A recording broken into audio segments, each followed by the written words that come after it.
এই রমজান মাস হতে পারে আমার জন্য আপনার জন্য জীবনের শেষ রমজান মাস।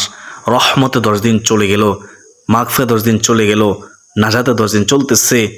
বিভিন্ন মুসলমান ভাই বোনেরা, চোখের পলকে আমাদের থেকে বিদায় নিয়ে চলে যাবে পবিত্র রমজান মাস। জানি না আল্লাহ রাব্বুল আলামিন আমাদেরকে ক্ষমা করেছেন কিনা। সুপ্রদিনী ভাই বোন, আজকে আমি গুনাহগার এমন 10টি জিকিরের কথা বলবো ইনশাআল্লাহ, যে 10টি জিকির যদি রমজানের তৃতীয় 10 দিন অর্থাৎ নাজাতের 10 দিনে যদি বেশি বেশি করে পড়তে পারেন, আপনি এই 10টি জিকিরের ফলাফল নিজ চোখে দেখে অবাক হয়ে যাবেন ইনশাআল্লাহ। এই 10টি জিকির করলে বিশেষ 10টি পুরস্কার পাবেন, বিন্দুমাত্র সন্দেহ নেই ইনশাআল্লাহ। এই 10টি জিকির করলে জীবনের সমস্ত গুনাহ মাফ হবে। চোখের গুনাহ, জবানের গুনাহ, হাতের গুনাহ, পায়ের গুনাহ, সগীরা কবিরা, জানা ওয়াজানা, শিরিকি বেদাতি, জেনা ব্যভিচার সমস্ত গুনাহ মাফ হয়ে যাবে, আপনি নিষ্পাপ হয়ে যাবেন ইনশাআল্লাহ। মনে রাখবেন, এই 10টি জিকির করে যদি আপনি রমজান মাসেও গুনাহ মাফ করাতে না পারেন, আপনার মতো হতবাগা কপাল পোড়া আর কেউ হতে পারে না এই জমিনের মধ্যে। কারণ নবীজি বদদুয়া দিয়েছেন, শুধু তাই নয়, ফেরেশতারও বদদুয়া দিয়েছেন, আল্লাহ তাআলাও তাদের প্রতি নারাজ থাকেন। তাই আমাদের উচিত এই 10টি জিকির করে নিজের গুনাহগুলোকে ক্ষমা করিয়ে নেওয়া, মাফ করিয়ে নেওয়া।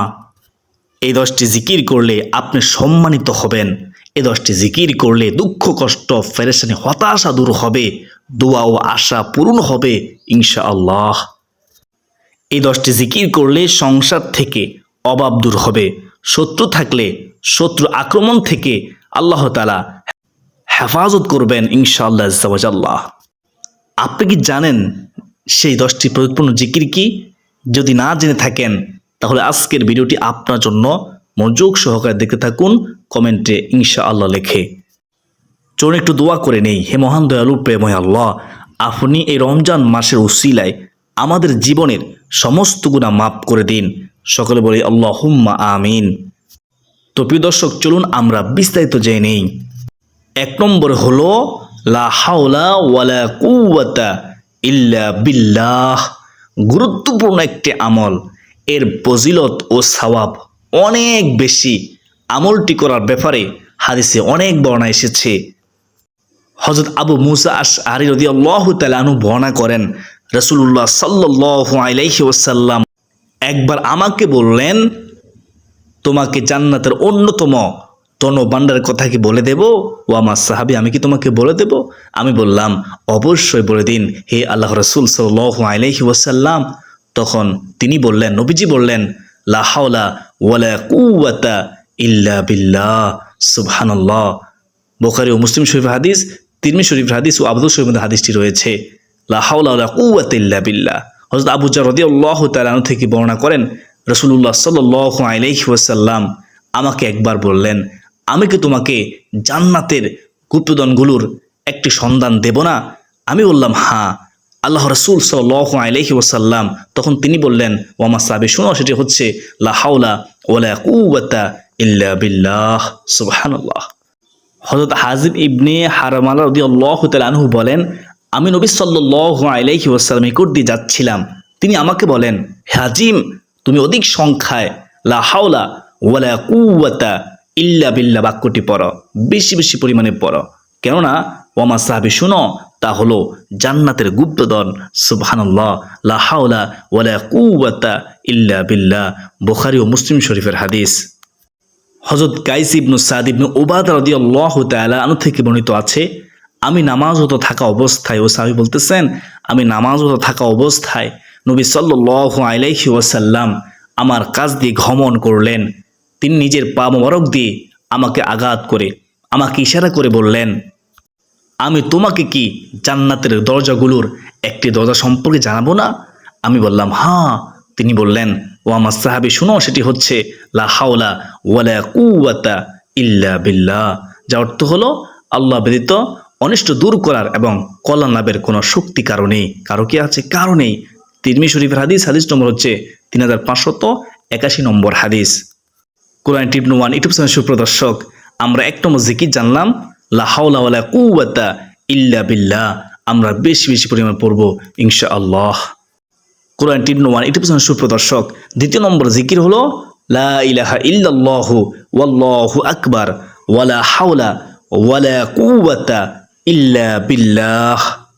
হযরত আব্দুল ইবনে আমর রাদিয়াল্লাহু তাআলা আনহু বর্ণনা করেন, রাসূলুল্লাহ সাল্লাল্লাহু আলাইহি ওয়াসাল্লাম বলেছেন, পৃথিবীর বুকে যে ব্যক্তি বলে লা ইলাহা ইল্লাল্লাহু ওয়াল্লাহু আকবার ওয়ালা হাওলা ওয়ালা কুওয়াতা ইল্লা বিল্লাহ, নবীজি সাল্লাল্লাহু আলাইহি ওয়াসাল্লাম বলেন, তার অপরাধগুলো ক্ষমা করে দেওয়া হয় যদিও তা সাগরের ফেনাসের মতো বেশি পরিমাণও হয়। সুবহানাল্লাহি ওয়া বিহামদিহি সুবহানাল্লাহিল আযীম। তিরমিজি শরীফের হাদিস, হাদিস নম্বর হচ্ছে 3460 নম্বর হাদিস। প্রিয় দর্শক, 3 নম্বর জিকির হলো ইয়া যাল জালালি ওয়াল ইকরাম। বেশি বেশি পরিমাণে পড়বো ইনশাআল্লাহ। ইয়া যাল জালালি ওয়াল ইকরাম। জাল জালালি ওয়াল ইকরাম আল্লাহ তাআলার এক গুণবাচক নাম। আল্লাহর এই নামটি কোরআনে এসেছে 2 বার, সূরা রহমানের 27 নম্বর আয়াতে ও সূরা আর রহমানের 78 নম্বর আয়াতে। এই নামে 2টি অংশ। প্রথম অংশ জাল জালাল, অর্থ হলো সমস্ত সৃষ্টি জগতের অধিপতি, যিনি সৃষ্টিকুল হতে ভয় পাওয়ার হকদার ও একমাত্র প্রশংসার যোগ্য। দ্বিতীয় অংশ হলো আল ইকরাম, যার অর্থ হলো মহত্ব, বরত্ব, দয়া ও ইহসানের অধিকারী। প্রথম অংশ ও দ্বিতীয় অংশ একসঙ্গে পড়লে হয় জাল জালালি ওয়াল ইকরাম। ইয়া শব্দ যোগ করে জিকিরটি করতে হবে এভাবে, ইয়া জাল জালালি ওয়াল ইকরাম।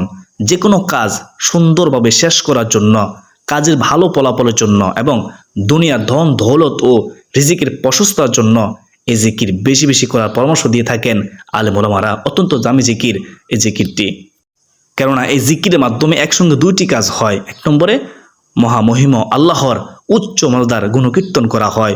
2 নম্বরে দয়াবান আল্লাহর দয়ার ভিখারি হিসেবে নিজেকে উপস্থাপন করা হয়। সুবহানাল্লাহ। তাছাড়া নবী করিম সাল্লাল্লাহু আলাইহি ওয়াসাল্লাম এই জিকিরকে সর্বদা আঁকড়ে ধরতে বলেছেন। এরশাদ হয়েছে, আমার নবীজি বলেন, তোমরা ইয়া জাল জালালি ওয়াল ইকরামকে সর্বদা আঁকড়ে ধরে থাকবে। সুবহানাল্লাহ। তো প্রিয় দর্শক, এখন আমরা জানবো 4 নম্বর জিকির। 4 নম্বর জিকিরটি হলো সুবহানাল্লাহি ওয়া বিহামদিহি সুবহানাল্লাহিল আযীম। সুবহানাল্লাহি ওয়া বিহামদিহি সুবহানাল্লাহিল আযীম। হযরত আবু হুরায়রা রাদিয়াল্লাহু তাআলা আনহু থেকে বর্ণিত হাদিসে রাসূলুল্লাহ সাল্লাল্লাহু আলাইহি ওয়াসাল্লাম বলেন, 2টি বাক্য এমন রয়েছে যা বলা সহজ, আমলের পাল্লায় অনেক ভারী আর আল্লাহর কাছেও অধিক পছন্দনীয়। সেটি হলো সুবহানাল্লাহি ওয়া বিহামদিহি সুবহানাল্লাহিল আযীম। সুবহানাল্লাহি ওয়া বিহামদিহি সুবহানাল্লাহিল আযীম। বুখারী শরীফ, হাদিস নম্বর হচ্ছে 6406 নম্বর হাদিস। হযরত জাবির রাদিয়াল্লাহু তাআলা আনহু থেকে বর্ণিত এক হাদিসে রাসূলুল্লাহ সাল্লাল্লাহু আলাইহি ওয়াসাল্লাম বলেন, যে ব্যক্তি সুবহানাল্লাহিল আযীম ওয়া বিহামদিহি পাঠ করে তার জন্য জান্নাতে একটি খেজুর গাছ রোপণ করা হয়। সুবহানাল্লাহ, সুবহানাল্লাহ। তিরমিজি শরীফের হাদিস, হাদিস নং হচ্ছে 3466 নম্বর হাদিস। কোরআন টিউন ওয়ান ইউটিউব চ্যানেল সুপ্রদর্শক। এখন আমরা জানবো 5 নম্বর জিকির। সেটি হলো হাসবুনাল্লাহু ওয়া নি'মাল ওয়াকিল। হাসবুনাল্লাহু ওয়া নি'মাল ওয়াকিল, যার অর্থ হলো আল্লাহ তাআলাই আমাদের জন্য যথেষ্ট। আল্লাহ তাআলাই আমাদের জন্য যথেষ্ট। সুবহানাল্লাহ। হাসবুনাল্লাহু ওয়া নি'মাল ওয়াকিল অংশটি কোরআনের আয়াত। এটি পড়ার কথা পবিত্র সহিহ হাদিসের মাধ্যমে প্রমাণিত। ইব্রাহিম আলাইহিস সালামকে আগুনে নিক্ষেপ করা হলে তখন এই দোয়াটি পড়েছেন তিনি, এবং রাসূলুল্লাহ সাল্লাল্লাহু আলাইহি ওয়াসাল্লাম মুশরিকদের হামলা হবে এমন খবর শুনে হামরাউল আসাদে উক্ত দোয়াটি পাঠ করেন, হাসবুনাল্লাহু ওয়া নি'মাল ওয়াকিল। বুখারী শরীফের হাদিস, হাদিস নম্বর হচ্ছে 4563 নম্বর হাদিস। সূরা আল ইমরান আয়াত নম্বর হচ্ছে 173। হাসবুনাল্লাহু ওয়া নি'মাল ওয়াকিল। এছাড়াও আল্লাহ রাসূল সাল্লাল্লাহু আলাইহি ওয়াসাল্লাম এই বিশেষ দোয়াটি পাঠ করার ব্যাপারে উৎসাহিত করেছেন। সুবহানাল্লাহ। সুপ্রদিনী ভাই বোন, এখন আমরা জানবো 6 নম্বর জিকির। 6 নম্বর জিকির হলো ইয়া হাইয়ু ইয়া কাইয়ুমু বিরহমাতিকা আস্তাগীথ।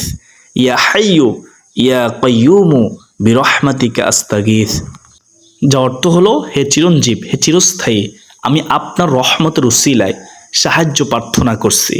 সুবহানাল্লাহ। তিরমিজি শরীফের হাদিস, হাদিস নম্বর হচ্ছে 3524 নম্বর হাদিস। এই হাদিসের মধ্যে দোয়াটি রয়েছে।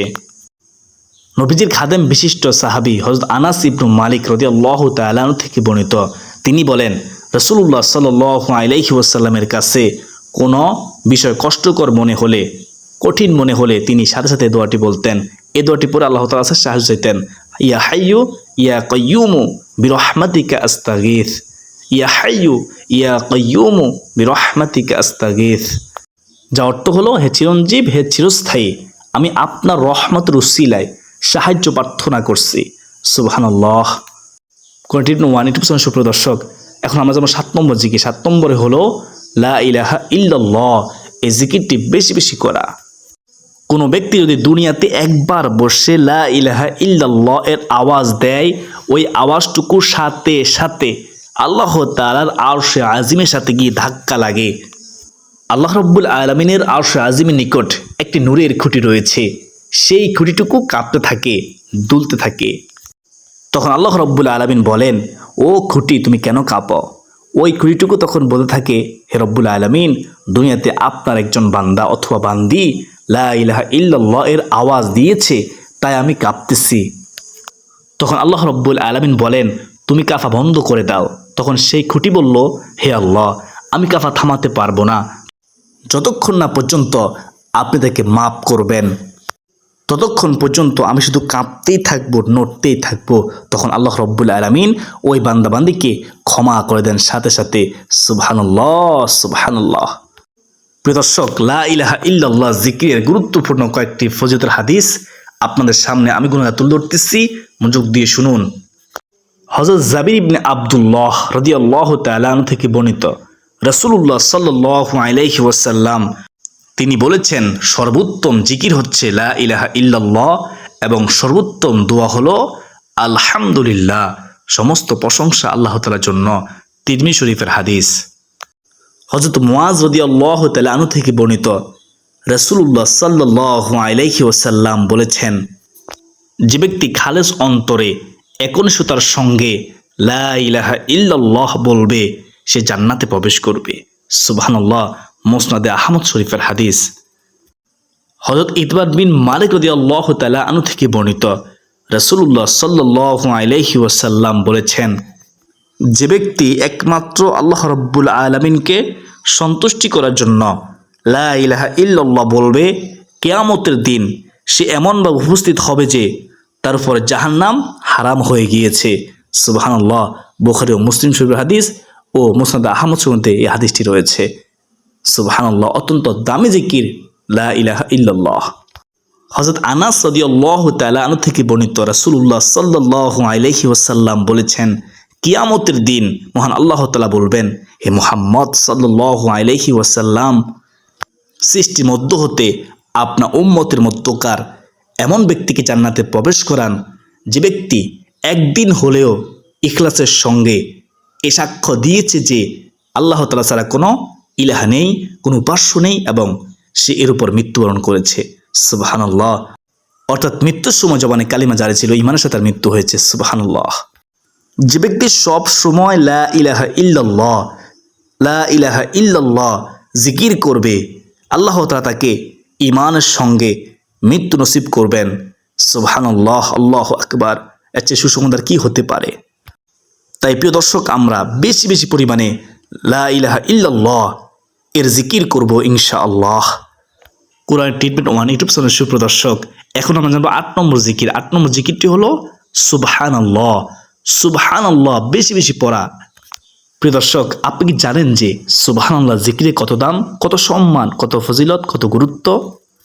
মহান আল্লাহ তাআলা বলেন, আমার কোনো বান্দা যদি একবার সুবহানাল্লাহ এর আওয়াজ দেয়, আমি আল্লাহ আসমান ও জমিনের মধ্যবর্তী যত ফাঁকা জায়গা রয়েছে, যত খালি জায়গা রয়েছে, সকল ফাঁকা জায়গাগুলোকে, খালি জায়গাগুলোকে নেক দ্বারা পরিপূর্ণ করে দেই।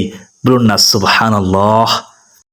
প্রিয় দর্শক, আপনি যদি চেয়ে থাকেন যে আপনার আমলনামায় এত পরিমাণ নেক দ্বারা পরিপূর্ণ হোক, তাহলে ইনশাআল্লাহ আজকের পর থেকে অবশ্যই আপনি সুবহানাল্লাহ এই জিকিরটি বেশি বেশি পরিমাণে পাঠ করবেন ইনশাআল্লাহ। প্রিয় দর্শক, সুবহানাল্লাহ জিকিরের দ্বিতীয় ফজিলত হলো, কেউ যদি একবার সুবহানাল্লাহ পাঠ করে, মহান আল্লাহ রাব্বুল আলামিন জান্নাতের মধ্যে একটি গাছ রোপণ করেন তার জন্য সাথে সাথেই খুশি হয়ে। সুবহানাল্লাহ। কিতাবে আছে ওই গাছের ছায়া এত লম্বা হয় যে একটি দ্রুতগামী ঘোড়া যদি 500 বছর পর্যন্ত দৌড়ায় তাহলেও ওই গাছের ছায়া অতিক্রম করতে পারবে না। আল্লাহু আকবার। প্রিয় দর্শক, মহান মালিকের দরবারে সবচেয়ে প্রিয় দামি বাক্যটি হচ্ছে সুবহানাল্লাহ, যার অর্থ হচ্ছে আল্লাহ তাআলা পবিত্র। তাই আসুন আজকের পর থেকে আমরা সুবহানাল্লাহ এই জিকিরটি আমরা বেশি বেশি পরিমাণে পাঠ করব ইনশাআল্লাহ। কোরআন ট্রিটমেন্ট 1 ইউটিউব চ্যানেল সুপ্রদর্শক, এখন আমরা যেমন 9 নম্বর জিকির, 9 নম্বর জিকির হলো আলহামদুলিল্লাহ। আলহামদুলিল্লাহ বেশি বেশি পাঠ করা। আলহামদুলিল্লাহ শব্দের অর্থ হলো আল্লাহ তাআলার নেয়ামতের প্রশংসা করা। আলহামদুলিল্লাহ শব্দের অর্থ হলো আল্লাহ তাআলার জন্য সমস্ত প্রশংসা। মহান মালিক আল্লাহ রব্বুল আলামিন পবিত্র কোরআন কারিমে বলেন, হে নবী, হে আমার দোস্ত, আপনি আপনার সকল উম্মতদেরকে জানিয়ে দিন, সকল উম্মতদেরকে বলে দিন, যেই উম্মত অর্থাৎ যেই বান্দা আমি আল্লাহর নিয়ামত পেয়ে নিয়ামতের শুকরিয়া আদায় করলো না, আমি আল্লাহ তার নিয়ামতকে ছিনিয়ে নিয়ে যাই, কেড়ে নিয়ে যাই। নাউজুবিল্লাহি মিন যালিক। আর যে আমার নিয়ামত পেয়ে নিয়ামতের শুকরিয়া আদায় করলো, আমি আল্লাহ তার নিয়ামতকে আরো বৃদ্ধি করে দেই, আরো বাড়িয়ে দেই। সুবহানাল্লাহ। দেখুন এই পৃথিবীতে শুধু মানুষ ব্যতীত যত প্রাণীকুল মাখলুকাত আল্লাহ রব্বুল আলামিন সৃষ্টি করেছেন, সকল কিছুই আমাদের উপকারের জন্য, আমাদের কল্যাণের জন্য মহান আল্লাহ রব্বুল আলামিন সৃষ্টি করেছেন। এজন্য আমরা একটিবার হলেও বলতে পারি মন প্রাণ করে, মনের গহীন থেকে আলহামদুলিল্লাহ, সমস্ত প্রশংসা আল্লাহ তাআলার জন্য। আমরা যদি আল্লাহ তাআলার প্রশংসা বেশি বেশি পরিমাণে করি, আমরা যদি আলহামদুলিল্লাহ জিকিরটি বেশি বেশি পরিমাণে পড়ি, ইনশাআল্লাহ মহান আল্লাহ রব্বুল আলামিন আমাদেরকে উত্তম যাজা খায়ের কল্যাণ দান করবেন, বিন্দুমাত্র সন্দেহ নেই ইনশাআল্লাহ। প্রিয় দর্শক, 10 নম্বর জিকির হলো আল্লাহু আকবার বেশি বেশি পড়া। যে ব্যক্তি এই 2 সময়ে সকালে বিকালে 100 বার করে আল্লাহু আকবার বলল, ওই দিনে তার চেয়ে বেশি আমল আর কেউ করতে পারবে না। তবে যদি কেউ এর সমান এই জিকিরগুলো পাঠ করে বা তার চেয়ে বেশি পাঠ করে তাহলে ভিন্ন কথা। যে ব্যক্তি সকালে ও বিকালে সূর্যোদয়ের আগে ও সূর্যাস্তের আগে 100 বার সুবহানাল্লাহ 100 বার সুবহানাল্লাহ বলবে, সে যেন 100টি হজ আদায় করলো বা 100টি উট আল্লাহর ওয়াস্তে দান করলো। সুবহানাল্লাহ। যে ব্যক্তি 2 সময়ে 100 বার আলহামদুলিল্লাহ বলল, সে যেন আল্লাহর পথে জিহাদের জন্য 100টি ঘোড়ার ফিটে মুজাহিদ প্রেরণ করলো অথবা আল্লাহর রাস্তায় 100টি গাজওয়া বা অভিযানে শরিক হলো। সুবহানাল্লাহ। এর চেয়ে সুসংবাদ আর কি হতে পারে? আমরা বেশি বেশি পরিমাণে আলহামদুলিল্লাহ জিকির করবো ইনশাআল্লাহ। আর যে ব্যক্তি 2 সময় 100 বার করে লা ইলাহা ইল্লাল্লাহ পাঠ করবে, সে যেন ইসমাইল বংশের 100 ব্যক্তিকে দাসত্ব থেকে মুক্তি প্রদান করলো। সুবহানাল্লাহ। কোরআন ট্রিটমেন্ট 1 ইউটিউব চ্যানেল সুপ্রদর্শক, আমি মনে করি যেহেতু আজকের ভিডিওটি অনেক গুরুত্বপূর্ণ ছিল, তাই ভিডিওটি শেয়ার করে দিবেন ইনশাআল্লাহ, যেন প্রতিটি মানুষ এই 10টি জিকির করে নিজের গুনাহ ক্ষমা করতে পারে, নিজের দুঃখ কষ্ট ফেরেশানি হতাশা দূর করতে পারে, আল্লাহ তাআলার কাছে দোয়া করতে পারে, সাহায্য চাইতে পারে ইনশাআল্লাহ। অবশ্যই শেয়ার করে দিবেন। আল্লাহ তাআলা আমাদের সকলকে এই 10টি জিকির করার তৌফিক দান করুন। সকলে বলি আল্লাহুম্মা আমিন। সুপ্রদর্শক, যারা ভিডিওটি শেষ পর্যন্ত দেখেছেন শুনেছেন তারা সকলে আল্লাহর শুকরিয়া আদায় করুন। সকলে কমেন্টে লিখুন আলহামদুলিল্লাহ। আজকের জন্য এই পর্যন্তই। সকলে সুস্বাস্থ্য কামনা করে বিদায় নিচ্ছি। আবার দেখা হবে অন্য কোনো দিন অন্য কোনো গুরুত্বপূর্ণ ভিডিও নিয়ে ইনশাআল্লাহ, যদি বেঁচে থাকি। ওয়া মা আলাইনা ইল্লাল বালাগ। আসসালামু আলাইকুম ওয়া রাহমাতুল্লাহি ওয়া বারাকাতুহু ওয়া মাগফিরাত।